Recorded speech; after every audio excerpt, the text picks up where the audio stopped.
Hey guys, welcome or welcome back. We are doing a full moon lunar eclipse horoscope for the full moon lunar eclipse in the sign of Scorpio, which is happening on Friday, May 5th, 2023 at 1:34 p.m. Eastern time. This is going to be at 14 degrees and 58 minutes, almost 15 degrees of Scorpio. And this is our last eclipse in the sign of Scorpio for about 9 years. Thank goodness for those of us that have fixed sign and or Scorpio placements. I have both, ironically.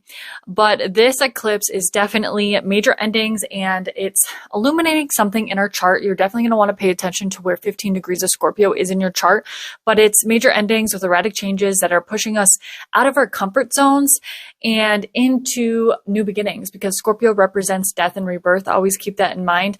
The core of this eclipse is Scorpio energy, death and transformation, the phoenix rising from the ashes. So I also want to mention that we had a set of eclipses. Always when we have the nodes in two signs, that is where the eclipses will be. Those are the eclipse points, the nodes, and the nodes have been in Taurus, Scorpio. So we've had these patterns of Taurus, Scorpio eclipses happening for about 1.5 years, almost 2 years. That being said, we had our first solar eclipse in the sign of Aries for the beginning of this eclipse season. And now we are having our last, it was an off node eclipse, but now we are having our last Scorpio eclipse. And I want you guys to think back to the spring of 2022, because we had a solar eclipse in the sign of Taurus, and then we had a lunar eclipse on May 15, 2022 in the sign of Scorpio. So definitely take a look at your phone history or your photos from around May of 2022, as well as we had a new moon Scorpio eclipse in October of 2018, another date that you might be interested in looking at as well. That was at about 15 degrees, so almost the exact same degree as this eclipse at 15 degrees. But that being said, this eclipse in general, it does spell out a lot of miscommunications that are tied to our emotional instability, because first and foremost, the moon is in the sign of Scorpio. A Scorpio moon isn't necessarily comfortable. It is in its fall position, so it's debilitated. And being that this full moon lunar eclipse is opposing Uranus, it's opposing Mercury, and it's also opposing, obviously, the sun, and then it's making a trine over to Mars. Sometimes this can highlight falling back into old patterns, and we have had the South Node transiting Scorpio, and I've said in many of my other videos, the South Node in Scorpio does not fuck around. And we're ending that transit. So we're kind of clearing out or purging. There is a lot of emotional intensity. There is, or could possibly be, disruptions to our sleep. Insomnia could be very prevalent. Emotional instability, first and foremost, because Mercury is retrograde. So that's miscommunications and technological difficulties already. But with a eclipse energy, a lunar eclipse energy, this is amplifying things even more so. But a Scorpio lunar eclipse is definitely a purging, a cleaning out the closet, so to speak. I almost want to play Eminem cleaning out my closet, because that would be the perfect theme song for this eclipse. Most definitely. Definitely listen to your body in regards to if you need to rest and rejuvenate, especially during eclipse season and eclipses in general, even going as far as 2 weeks after until we have our next new moon. But there could be a tendency, because it is co-ruled by Mars. Traditionally, Scorpio is ruled by Mars, and in modern astrology, Scorpio is ruled by Pluto. But there could be a tendency to want to push past our exhaustion or not listening to our physical health and our physical bodies and what we need emotionally, especially, but physically as well. Or we could be feeling emotionally depleted where physically we feel fine, so we're pushing through it, when in reality, our emotional and mental health need that rest and rejuvenation just as much as your physical body does. So be sure to pay attention to your physical body and your mental health at this time. But there could be definitely lots of change happening and erratic changes, and your first instinct could be to resist these changes, but I urge you that that is not what the essence of this eclipse is really about. It is really about embracing those changes and purging and cleaning out your closet, letting go of things in our shadows, fears, doubts, insecurities, things like that, shining a light on the shadow, because that's what an eclipse does. It's a full moon lunar eclipse at that. So that full moon, that opposition to the sun, is shining a light on something in our Scorpio, the Scorpio area of our chart around 15 degrees. So definitely take a look at where 15 degrees-ish of Scorpio is. If you have Scorpio placements or planets, or if you have any fixed sign placements, Scorpio, Leo, Aquarius, or Taurus, of course, definitely going to want to look at those areas of your chart. Let's talk about the aspects that this full moon lunar eclipse in Scorpio is making. So first and foremost, I want to talk about the opposition to Uranus and Taurus at 18 degrees. So this is a couple degrees off, about 4 degrees. We have a pileup of Mercury, the Sun, and Uranus all in opposition. But first and foremost, this opposition to Uranus and Taurus is, to me, a closing out of the shadow themes of the nodes being in Taurus Scorpio, because of course the North Node is still in Taurus and the South Node is in Scorpio. But these could be closing out of this nodal chapter or transit that could be somewhat shocking or uncomfortable, so to speak, especially with Mercury retrograde right there as well. But this is catapulting us towards our North Node, which is in Taurus right now. And this is about the hard work we have put in over this transit. Taurus is not the instant return or instant gratification. It's putting in the work. So whatever you have been working on the past 1.5 to 2 years, this could be where you see a shocking revelation or a shocking turnaround in something that you've been working really hard in and not necessarily seeing the return investment on. And could be where you see that return investment. You could be finally seeing results from something, or on the opposite end of it, this could be where you haven't been putting in the work and you're seeing the consequences of falling back into your old shadow tendencies or going and falling back into South Node Scorpio themes. With the opposition to Mercury retrograde in Taurus, of course, this is at 8 degrees, so it is a wider opposition, but it's worth mentioning because Mercury retrograde in Taurus is definitely pretty significant in the astrology right now. But this is revisiting all the rewords, of course, the effort we put into building the Taurus area of our chart again. There is definitely a significance with the North Node being in Taurus and this conjunction happening in the middle of Taurus. And I think it's interesting that Mercury is at 8 degrees. I will touch on that a little bit later in the video if we have time. But it's like Mercury retrograde is really having us review if we have made the right choices in regards to moving towards our destiny and our future and where we're supposed to be putting in the work. Have we been putting the work into the wrong areas? And this Mercury retrograde is really having us examine that. And if we have, this eclipse is going to highlight that or bring a light to the areas that maybe we shouldn't be focusing on too much, or maybe the areas that we do need to focus on more in regards to finishing out this nodal transit in the sign of Taurus and in the sign of Scorpio. Also from this eclipse, we do have a trine over to Mars in Cancer. Mars is at fall in the sign of Cancer, actually, which is an interesting placement for Mars right now because it is a co-ruler of this eclipse. But being that Mars is in fall, I feel like our energy is a little depleted at this time.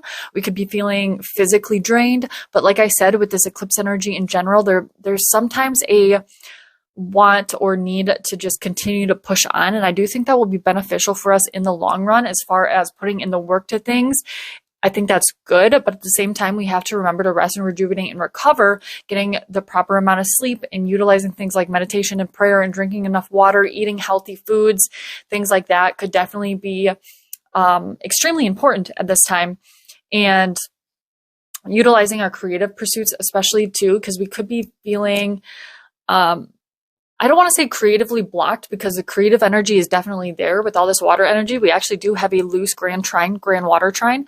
So I will touch on that further as well.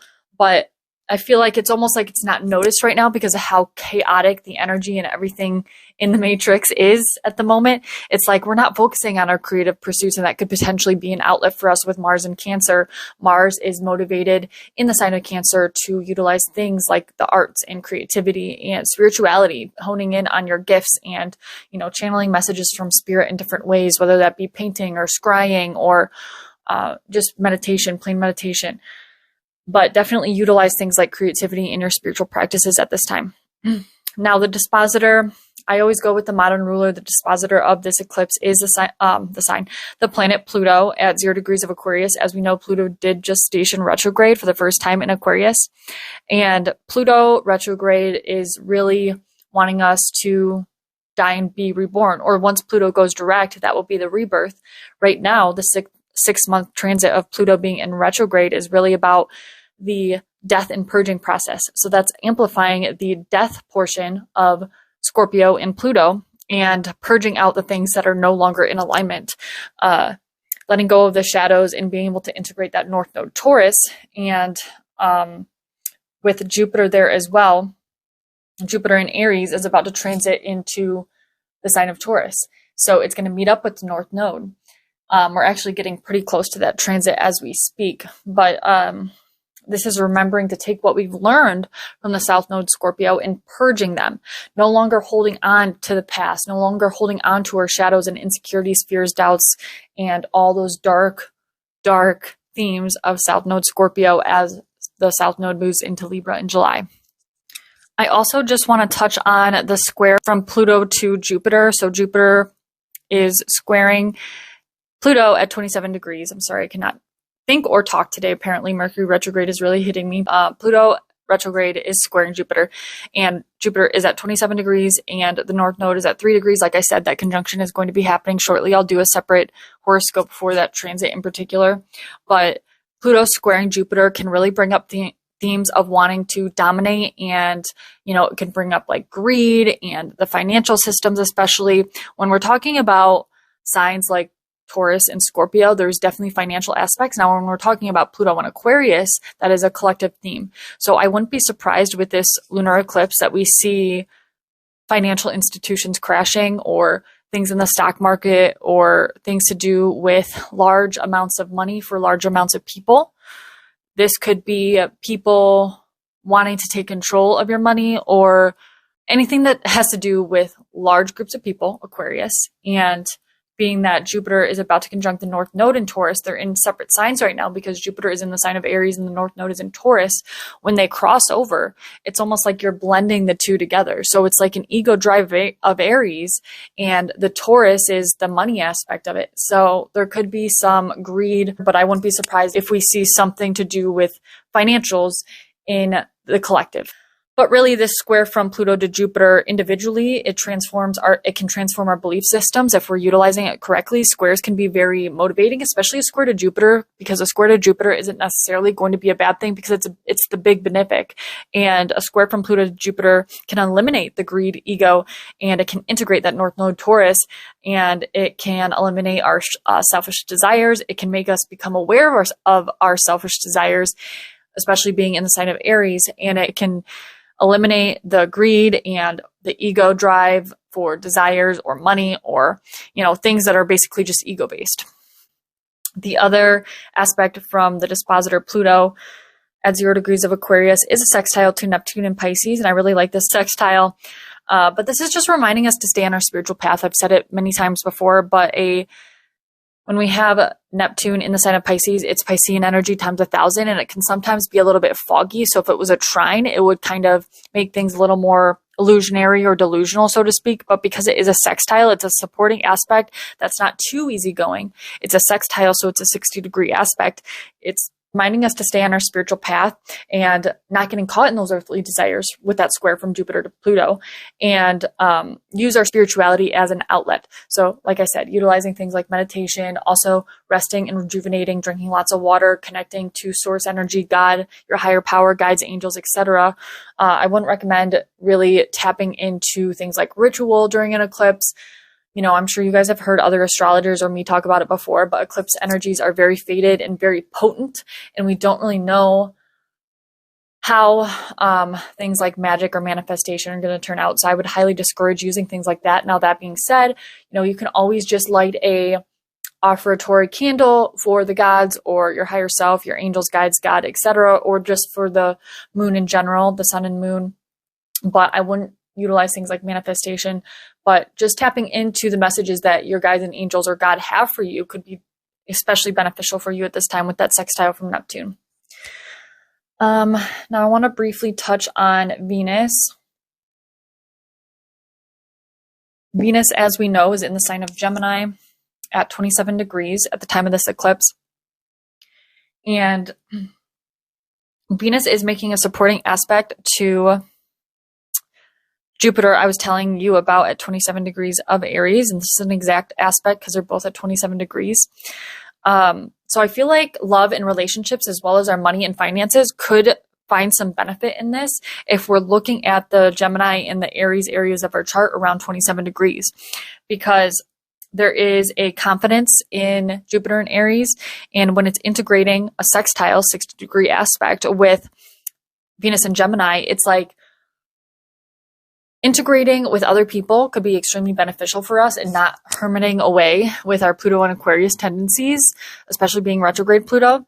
But we could want to seclude and want to cut ourselves off from other people, when in reality, our love life and our money would benefit from integrating with other people, with Venus and Gemini especially, getting out there and socializing or networking if it's in regards to work and finance. But, also don't expect to meet the love of your life if you're sitting at home all the time. We have to integrate with other people and join forces with other people sometimes in order to make money or to find the love of our life. You know what I mean? It's not like you're going to benefit from secluding yourself and being a hermit. Scorpio and Aquarius, Pluto and Aquarius, both signs that are known for, secluding themselves, which is not what we necessarily want to do at this time. There is a time and a place for that, but I wouldn't recommend necessarily. There's a healthy balance. I wouldn't recommend cutting yourself off from the world at this time. Now, there's also a square from Venus and Gemini at 27 degrees to Neptune and Pisces at 26 degrees. And I feel like this is really reminding us that as we're integrating with people in our environments, or going out there and trying to integrate or trying to network for business, or trying to network just for friendship, or, utilizing things like socializing with Venus and Gemini, we're going to have to be careful, and we're going to have to be careful about how we're interpreting, those environments and those people and those situations that we get ourselves into, because I feel like there could be a tendency to not see things clearly with that square from Venus to Neptune. Also, not forcing your beliefs on other people. I could see, especially with Saturn in the sign of Pisces right now, I could see people being very judgmental about belief systems or forcing your beliefs on other people.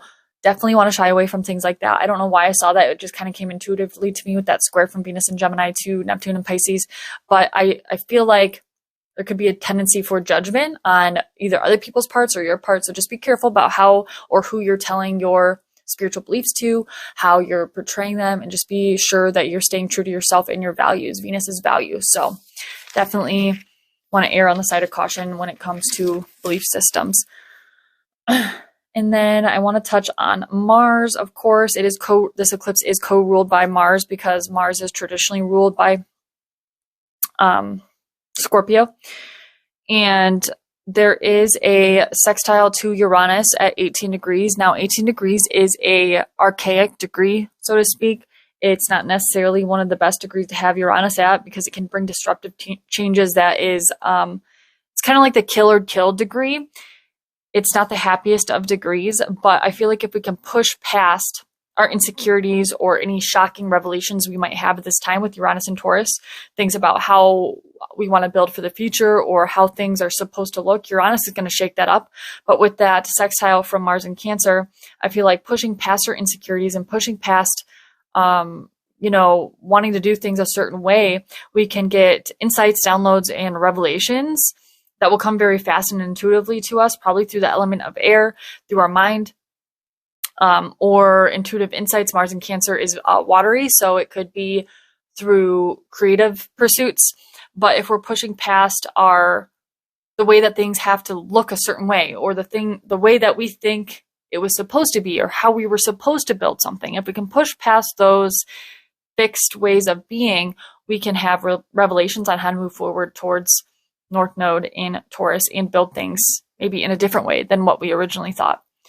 Also, Mars in Cancer is making a trine to that Neptune and Pisces. And again, this is utilizing our creative pursuits, especially in intimate environments, or, still socializing with people with Venus and Gemini. But it might be like getting together with a small group of people instead of going to a big gathering. Like going to a concert might not be the best choice of action at this time, but maybe having a little get together, or having like a painting party, or, doing something creative with a close group of friends, a couple people. It doesn't have to be a large group of people with Mars and Cancer, because Mars and Cancer, we could have the tendency to want to stay home, like I said, especially with the lunar eclipse in Scorpio and Pluto in the sign of Aquarius.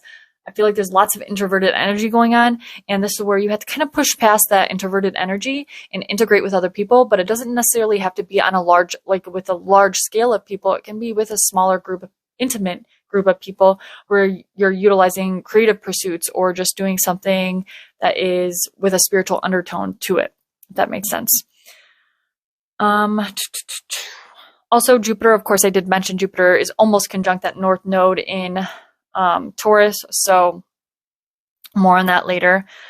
Again, I feel like this is really about pushing past that egocentric side of Jupiter in Aries, because Jupiter can inflate the ego tremendously in the sign of Aries, but pushing past that ego, remembering to tap back into your truest self, your heart chakra, remember your mission, your path, and where you're going, because the North Node is where you're going and where you're destined to go, and you know in your heart where you're destined to go, pushing past your egocentric drive for desires, earthly desires, things of that nature. Lastly, I just want to touch on Saturn in Pisces. I kind of did touch on it already, but Saturn is at 5 degrees of Pisces, and I feel like Saturn in Pisces is really kind of honing down on your spiritual discipline, so to speak, in and of itself. But if we're not in alignment spiritually, it's just not going to manifest for us. And it's just basically, it'll pretty much fall apart. So whether that be a relationship, a job, whatever it is, it doesn't matter. If it's not in alignment spiritually, if it's not in alignment with your destiny and where you're going, your mission and your path, you're not going to see the payout from the North Node being in Taurus when it transits into the sign of Aries. You're just not. So don't fall back into your South Node tendencies and your shadows, your patterns, insecurities, doubts, fears. I've said this a million times, but this is kind of like a final test of not falling into temptation. So don't do that. This is definitely not a time to revisit old relationships or people or patterns, addictions, codependency. There could be a lot of nostalgia at this time with this lunar eclipse, and I would highly advise against, not getting too nostalgic with this full moon in Scorpio. Scorpio is also a sign that deals with the past and memories, so to speak. I don't know if that's the right word I'm looking for, but you guys know what I'm talking about. I would definitely err on the side of caution with that and use your discretion, use your brain. Don't go back to the past way of being, for sure. So I hope this horoscope was helpful for you guys. If you did like it, please do like, subscribe, and comment down below. It really does help me out. I hope you guys have a great rest of eclipse season. I love you all so much, and I will see you on the next one. If you want to book a private reading with me, you can message me on Instagram or TikTok, and we can set that up for you. I love